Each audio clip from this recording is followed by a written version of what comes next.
Hello दोस्तों, मैं मोहम्मद हफीज़ और आप देख रहे हैं मेरा YouTube channel study with Mohammad Hafeez. आज हम आपको कक्षा 10 की मैथ की प्रश्नावली 3.5 के का पार्ट सेकंड लेकर हाजिर हूँ। देखिए चलते हैं इसमें क्या क्वेश्चन दिया हुआ है। ए और बी के किन मानों के लिए निम्न रैखिक समीकरण के युग्म के अपरिमित रूप से अनेक हल हैं। तो पॉइंट क्या है यहाँ पर, सवाल क्या है, 2x जमा 3y बराबर 7, ए माइनस बी एक्स जमा ब्रैकेट शुरू ए प्लस बी ब्रैकेट बंद वाई बराबर 3 है जमा बी माइनस 2। ठीक है, ये सवाल देखते हैं हम कि ये सवाल किस तरह होगा। देखिए चलते हैं इस सवाल की तरफ। सवाल क्या था, सवाल नंबर 2 का पहला, यानी 2x जमा 3y बराबर 7। ठीक, अच्छा जी।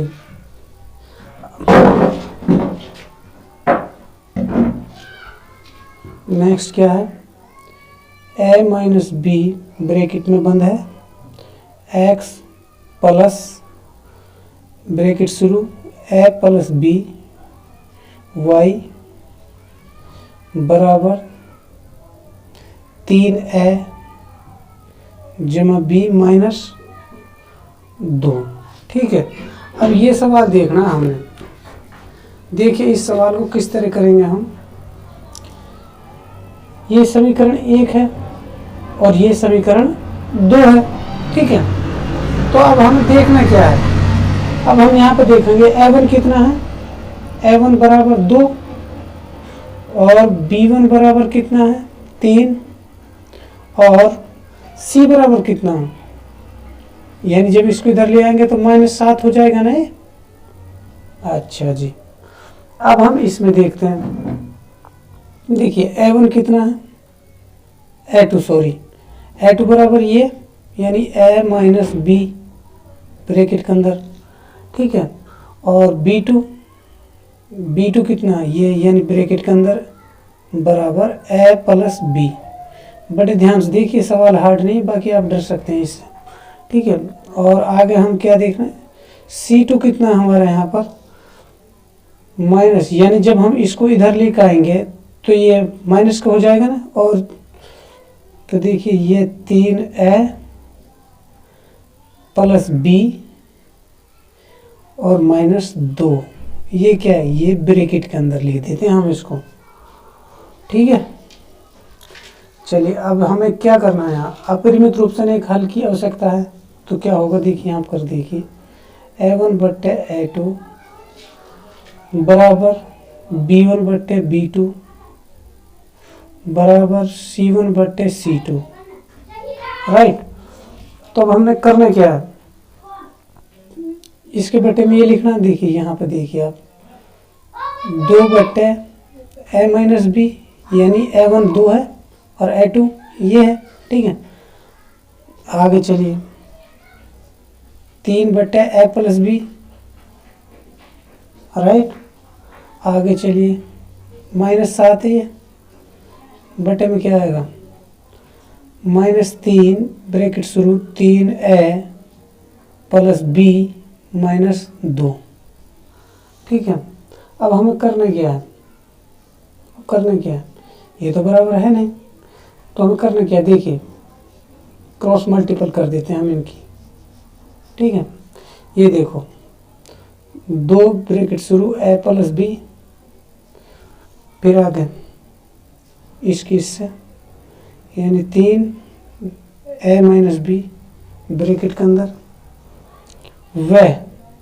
अब क्या करना है, हमें इसकी और इसकी गुणा करनी है, यानी देखिए ये माइनस का तो ये हो जाएगा -2, 3a प्लस बी -2। ठीक है, अब आगे हमें क्या करना है, इसकी और इसकी गुणा करनी है। किसकी, इसकी और इसकी, यानी -7 ब्रैकेट में a माइनस बी। ठीक, क्या निकल कर रहा है, अब इसको करके देखते हैं हम हल। तो क्या निकल कर आएगा, देखिए 2a 2b बराबर 3a 3b व यहाँ पे कितना -6a और -2b माइनस माइनस गुणा होगी तो +4 7a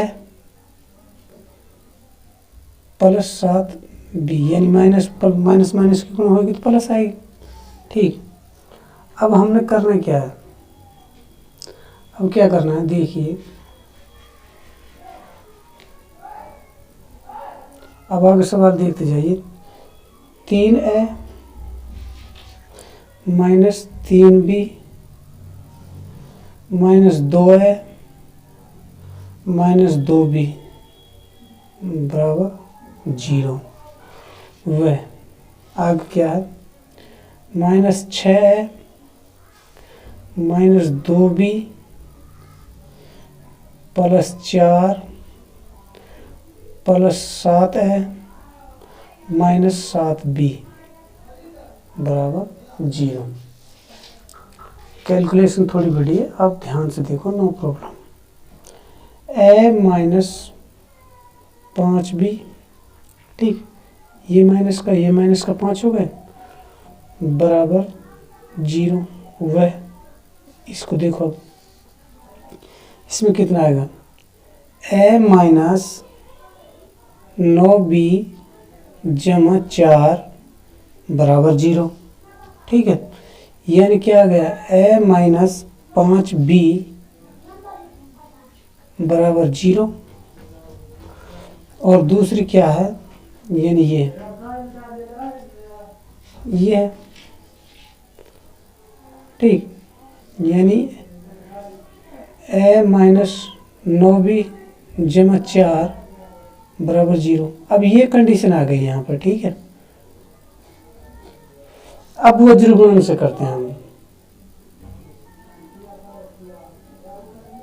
ठीक है, यहाँ पर इसमें 2 बार लिखते हैं, वज्र गुणन से करते हैं हम। वज्र गुणन विधि से आप जानते हैं, सब जानते हैं आप। यानी a यहाँ क्या लिखना है मैंने 5 -5, यहाँ क्या लिखना है -9, यहाँ पर ये 0, यहाँ पर ये क्या है 4, इसकी इसके संग गुणा इसकी इसके संग। मैं ऑलरेडी फार्मूला आपके लिए बता चुका हूँ। ठीक है, अगर आप ज़्यादा, ये बड़ा क्वेश्चन है तो इसमें मैंने ऑलरेडी सॉल्यूशन करके रखा हुआ है इसका, तब जाकर मैं इसको कर पा रहा हूँ। ठीक है, क्योंकि करना पड़ता है ऐसे, अगर मैं इसको खुद कैलकुलेशन यहाँ पर करूँगा तो काफ़ी टाइम लग जाएगा। ठीक है, तो मैंने ऑलरेडी इस क्वेश्चन का सॉल्यूशन कर रखा है, जिससे वीडियो बनाने में ज़्यादा टाइम नहीं लगे। ठीक है, अब देखते जाइए आप क्या आएगा। a/4 -5 सॉरी ब्रैकेट में 4 -9 ब्रैकेट में और ब्रैकेट के अंदर 0। ठीक है, आगे देखते हैं हम b की कैलकुलेशन क्या है 0 ब्रैकेट के अंदर -1 -4 ब्रैकेट के अंदर 4 और ब्रैकेट के अंदर 1 बराबर 1 करना। अब यहाँ पर देखिए क्या है 1 ब्रैकेट के अंदर और ब्रैकेट के अंदर 9 लिख दो। यहाँ पर मैं आपसे बार बार बोल रहा हूँ कि ये क्वेश्चन थोड़ा कैलकुलेशन की वजह से टफ लगता है, इसी वजह से इसमें दिक्कत होती है। ठीक है, तो यहाँ पे देखिए a/20 + 0 बराबर b/0 - 4 बराबर 1/-9/5। ठीक है, ये कितना आ गया a/-b बराबर b/-4 बराबर 1/-4। ठीक है, अब अगर हम इनको करें तो a कितना आएगा यहाँ पर, इसकी गुणा करेंगे हम तो क्या आएगा देखिए आप इसकी जिसकी गुणा, या आप इस तरह देखिए a बट्टे -20 बराबर 1 बट्टे -4, ठीक है। और यहाँ पर b बट्टे -4 बराबर 1 बट्टे -4, इसकी रिश्की कर लो, -4 a बराबर -20। अगर मैं इससे इसको काट दूं तो a बराबर कितना जाएगा, 4 से 20 कट गया यानी 5, ठीक। और इसकी गुणा कर देता हूं तो मैं कितना आएगा, सॉरी देखिए यहाँ पे देखिए -4 भी बराबर ये -4। अगर मैं ये कर दूं, ये माइनस से माइनस कैंसिल, b बराबर 4 बटे 4, 4 4 काट दे तो b बराबर कितना आ गया, 1, ठीक है। तो इसके अपरिमित रूप से अनेक हल हैं, अनेक हल हैं, ठीक है। ये एक सवाल इतना बड़ा था, यही खा गया काफी टाइम, ठीक है। अब देखिए मैं सवाल नंबर सेकंड लेकर आया हूँ आपके लिए। सवाल सेकंड नंबर क्या है कि 3x जमा y -1 बराबर 0। दूसरा सवाल क्या है, देखिए दूसरी संख्या क्या है, 2k -1 ब्रैकेट बंद x। दोस्तों दूसरा सवाल क्या है, k के किस मान के लिए निम्नलिखित समीकरणों युग्म का कोई हल नहीं है। तो सवाल ये है, तो चलिए देखते हैं सवाल नंबर 2 को देखते हैं हम, ये किस तरह होगा।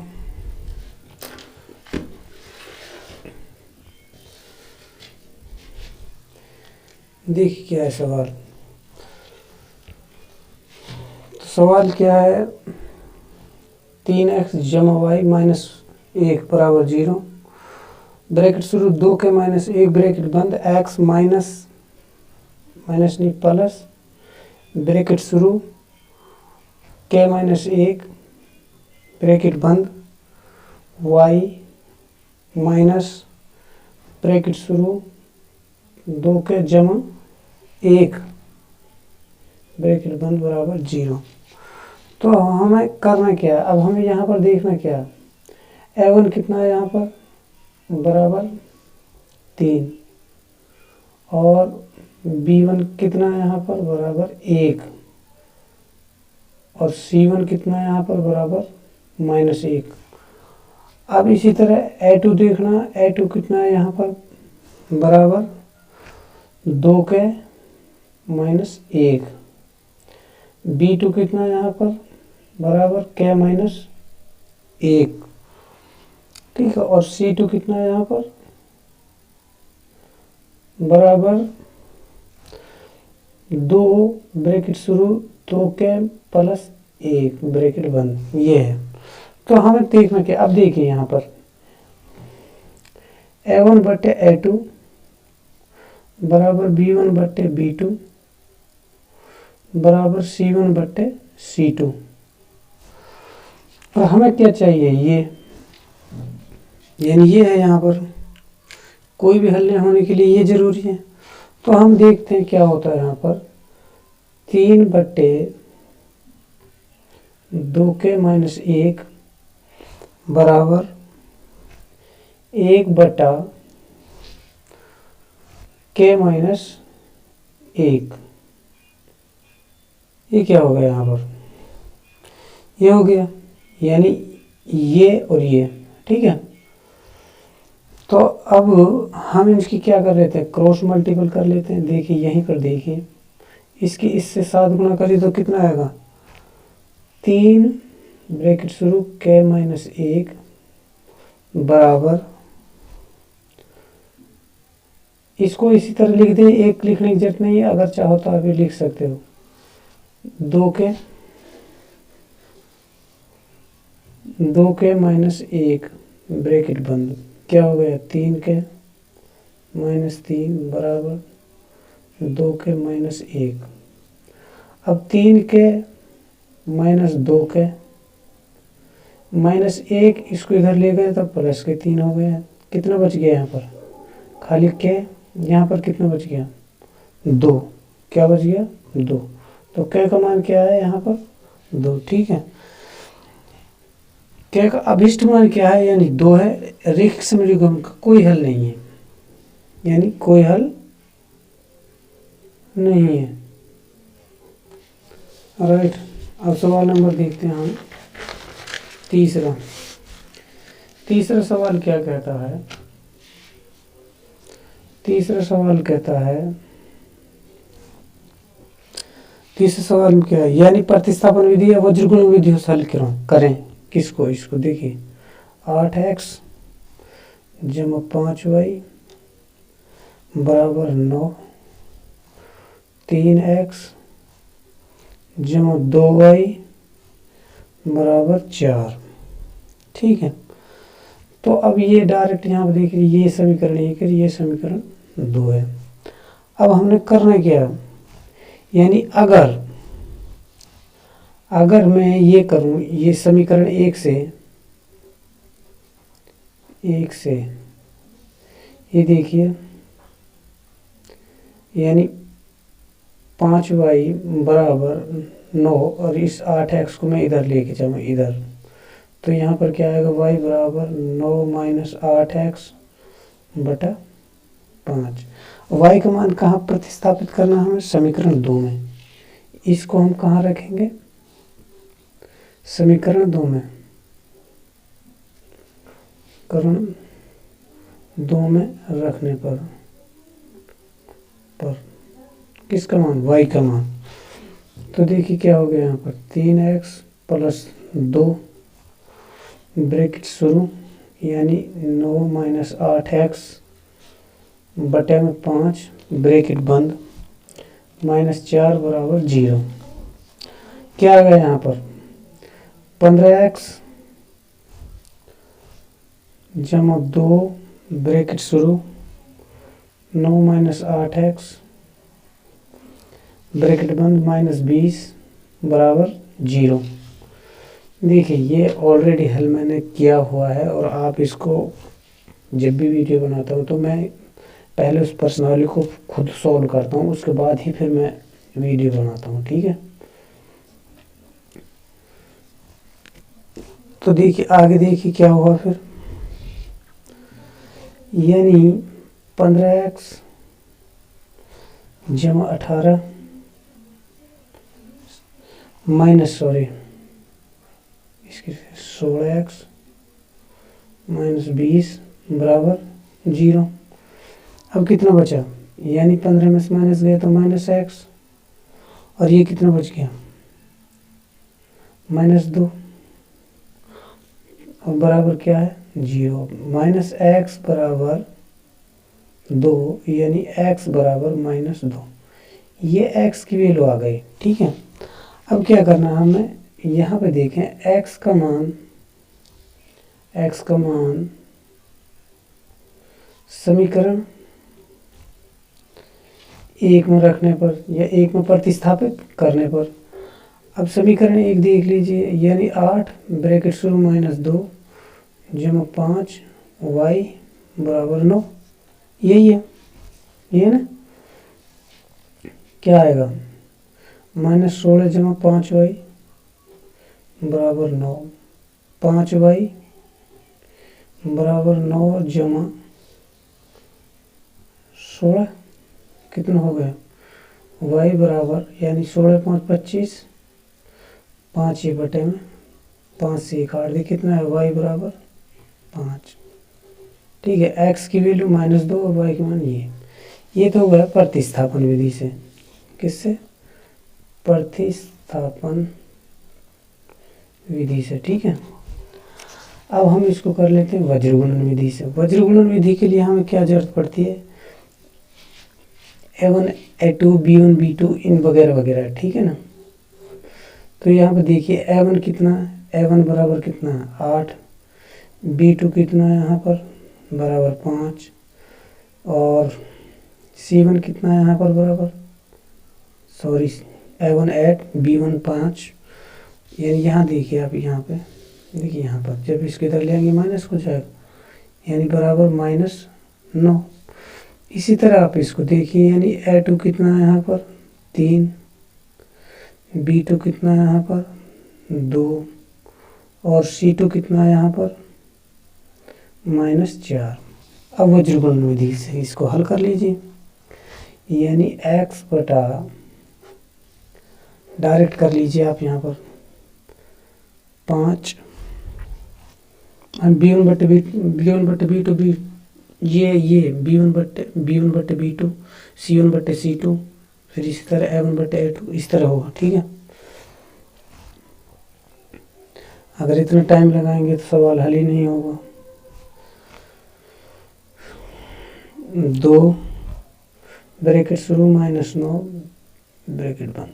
अब यहाँ पे ले लेते हैं हम y की वैल्यू कितनी है -9, इसको ब्रैकेट के अंदर रखो, इसको भी ब्रैकेट के अंदर रखो। जब आप ब्रैकेट के अंदर इनको रखेंगे तो आपको कैलकुलेशन में दिक्कत ही नहीं होगी, और अगर आप कैलकुलेशन में ऐसा नहीं करेंगे तो आपके लिए कैलकुलेशन में दिक्कत हो। यहाँ पर ये 1 है, ठीक है, तो एक के नीचे क्या है 8। अब देखिए 8 गुणा 2 यहाँ डायरेक्ट कर लीजिए, यहाँ पर दिक्कत नहीं है। यहाँ 3 गुणा 5, यहाँ पर दिक्कत नहीं है, तो यहाँ पर आप इस तरह कर सकते हैं। ठीक है, x के क्या हो गया 5 चौके 20 यानी -20, 9 दूनी 18, माइनस के तो ये प्लस को होगा। इस तरह y 3 9 27, माइनस के 27, 4 8 32, ये माइनस का तो प्लस। ठीक है, अब यहाँ पे देखिए 1 बटे 2 8 16, 3 5 15। ठीक है, यहाँ पे क्या आ गया x बटा कितने बचे -2, यहाँ कितना है y बटे 5, क्योंकि माइनस का 32 में जाएगा तो 5 बचेगा। यहाँ पर कितना है 1 बटा 1। ठीक है, अब इस सवाल को हम इसमें कंटिन्यू करते हैं। देखिए कितना है, यानी x -2 बराबर 1 बटा 1, इस तरह y बटे 5 बराबर 1 बटा 1, क्रॉस मल्टीपल कर ली, यानी x बराबर -2,